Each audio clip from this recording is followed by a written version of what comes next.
Patriots fans, take a deep breath. Today brings a plot twist, an internal battle heating up, a bold bet on the pass rush, and a red flag that could shape September. A big name is on the hot seat. A defender is switching roles to become a key piece, and a tactical tweak could turn our front into a pressure machine. There's also a hard message about discipline, the line between contender and pretender. Want to see where this team can surprise as soon as week 1? You won't believe what we've got today. So grab a seat, drop a like, and let's get straight to the news. It's about to get wild. Picture this. The market cracks open a rare window, and a talent without the perfect NFL fit suddenly has a chance to flip his script. Mike Vrabel's staff doesn't ignore those openings. Before I say the name, think about it. Edge speed, length, a non-stop motor, and a resume that combines college dominance with harsh setbacks. Cost, low. Reward, big enough to shake up the snap battle by September. The question is, do we have the guts to strike when opportunity knocks? We're talking about David Ojabo. Projected as a first-rounder in 2022, he tore his Achilles at his pro day and slid to round 2. Baltimore took on the rehab, but the return didn't pop as fast as hoped. In 2024, he played 13 games in a reserve role, 2 sacks, 9 tackles, 2 tackles for loss, 6 quarterback hits. Modest numbers, especially on a deep edge room that just added a rookie who led the FBS in sacks. The result, strong whispers he could be released before his rookie deal is up. So why should New England pounce in this quiet auction? Because scheme fit and philosophy matter. Vrabel is obsessed with winning in the trenches. Terrell Williams wants a front that runs and collapses. Inside, Christian Barmore and Milton Williams already bring power, with Kion White's versatility in the mix. On the edge, Harold Landry is the technician and tone setter, and Kalavin Chason fights for situational snaps. In that context, Ojabo becomes a low-risk, medium-reward swing. Short deal, manageable number, real upside as a pass rush spark. In a rotational role, third down packages, clearly defined assignments, you turn down the noise and let the talent speak. The upside, he still has the first step, the natural bend, and the length to finish. New England's design helps. Multiple fronts, line games with stunts and twists that spring his arc. With smart rotation, you limit exposure versus the run and maximize pure rush reps. If he turns pressure into production, 1 or 2 splash plays turn into confidence. And for pass rushers, confidence is rocket fuel. The price tag preserves cap flexibility to patch the O-line and wide receiver room as the season unfolds. Of course, there's risk. Health, gap integrity, and holding up against tight ends in outside zone must improve. But that's exactly why he's worth the flyer. Low commitment, high ceiling. And let's be honest, fighting for a wild card comes down to tiny margins. 1 strip sack in a 2-minute drill flips narratives, locker room energy, and the standings. Fans can already see it. If he hits, it's the steal of the year. If not, you tip your cap, adjust, and move on without mortgaging the future. There's another edge here, the environment. This staff has receipts for sharpening raw front 7 talent. Hands, angles, finish, and pursuit. Incentive structure by snaps, sacks, and availability, perfect. The message is clean, produced to stay. Culture, role clarity, and patient urgency, the exact trio he lacked in Baltimore. And that wasn't even the most surprising part of the day.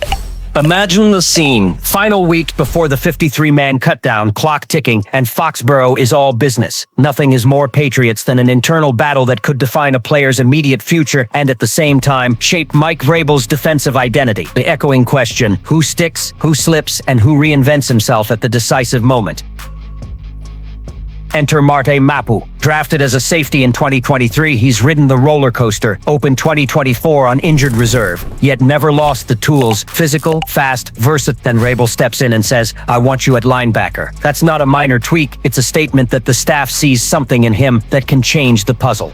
In camp and preseason, Mapu flashed 9 tackles across 2 games, quicker reads against the run, better angles, even a pass breakup. Small sample, sure, but paired with a track record of forcing turnovers and stepping into big moments, it starts to add up. The switch seems to have unlocked confidence. As a pure safety, he looked miscast. As a weak side linebacker, sideline to sideline chaser, he fits the modern mold Vrabel loves, athletes who don't blink before firing at the quarterback. Here's the tension. That linebacker room isn't empty. Robert Spillone, Jack Gibbons, Christian Ellis, and Harold Landry form a sturdy core. For Mapu to carve a role, he must prove he's not just an experiment, he's reliable. Vrabel doesn't do sympathy snaps, and the fans know it. In the Gillette chatter you hear, is Mapu the next hybrid who changes our defense, or a late cut we'll debate all season?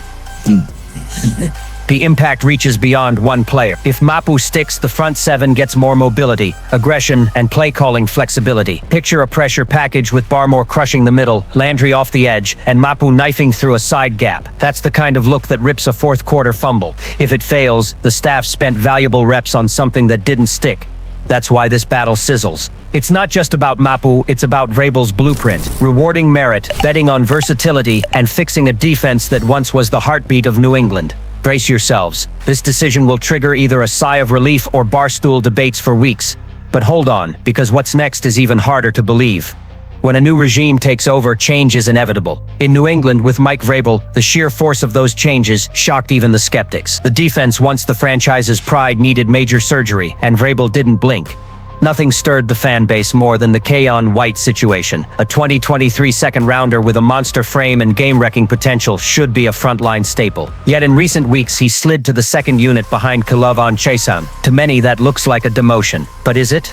Let's unpack it. White has classic defensive tackle size and scary burst. The issue since arriving, he bounced between a stand-up edge, a two-gap end, even dropped into coverage at times. End result, steady, never dominant. Fans' worst fear is wasting a premium athlete by playing him out of position. Vrabel and DC Terrell Williams seem to have clocked it. The demotion at edge might actually be a strategic reset to free White, where he truly terrifies, collapsing pockets from the interior. That tweak opens a fascinating menu. Imagine an interior rotation of Christian Barmore, Milton Williams, and White, each capable of erasing pockets snap after snap. While Landry and Chason stress the edges, that trio turns second downs into third and longs. That's how a defense controls tempo. Fans are split. Some see lost status, others see the adjustment that could save White's New England arc. Online, it's loud. They're wasting another talent versus finally found his spot. If it works, the effect is immediate. More sacks, more pressure, more turnovers. If not, the ghost of mismanaging talent hovers again. This is Vrabel in a nutshell. No comfort zones, no favorites. Big-time athlete not delivering where needed. Change the role until it fits. White is too gifted to be labeled a disappointment. If this is the right move, the Patriots field an interior that can go toe-to-toe with anyone. And while we're buzzing about that, here comes a more urgent alert, because beefing up the roster means nothing if discipline stays the Achilles heel. Here's what chills any fan: talent without discipline doesn't win in the NFL. The Giants game was a painful reminder. Jack Gibbons forces a textbook fumble. Jabril Peppers falls on it. The defense erupts, and a needless penalty by Jordan Polk wipes it out. Deja vu from last season, when big plays died because of preventable mistakes. Vrabel knows penalties happen, but focus errors can't be tolerated. The expectation is simple: demand, discipline, correct, because a more talented roster with the same lack of focus just stretches the pain. The good news, the schedule is favorable. There's room to shock people, stack wins, maybe sneak into the postseason. But every detail has to sharpen. No free yards, no wasted takeaways, no self-inflicted wounds. This team can be a surprise if it stops beating itself first. That's where the flame catches. Discipline isn't about talent, it's about culture. If Vrabel restores the focus and execution, DNA that made New England the standard for 2 decades, look out. So the question that won't go away: learn from mistakes or rerun the same script. Patriots fans, after that roller coaster, we're staring at a rebuilding team with real chances to surprise. A potential Ojabo swing to juice the rush, Mapu's position switch to unlock his ceiling, White's demotion that might actually unleash him, and above all, discipline as the true hinge between potential and wins. Now it's your turn. Did this team finally find the identity it's been chasing? Or are we about to trip over the same old mistakes? Drop your take in the comments, hit that like, subscribe, and let's ride this season together, because it's just getting started, and Patriots Nation is gonna feel every second of it.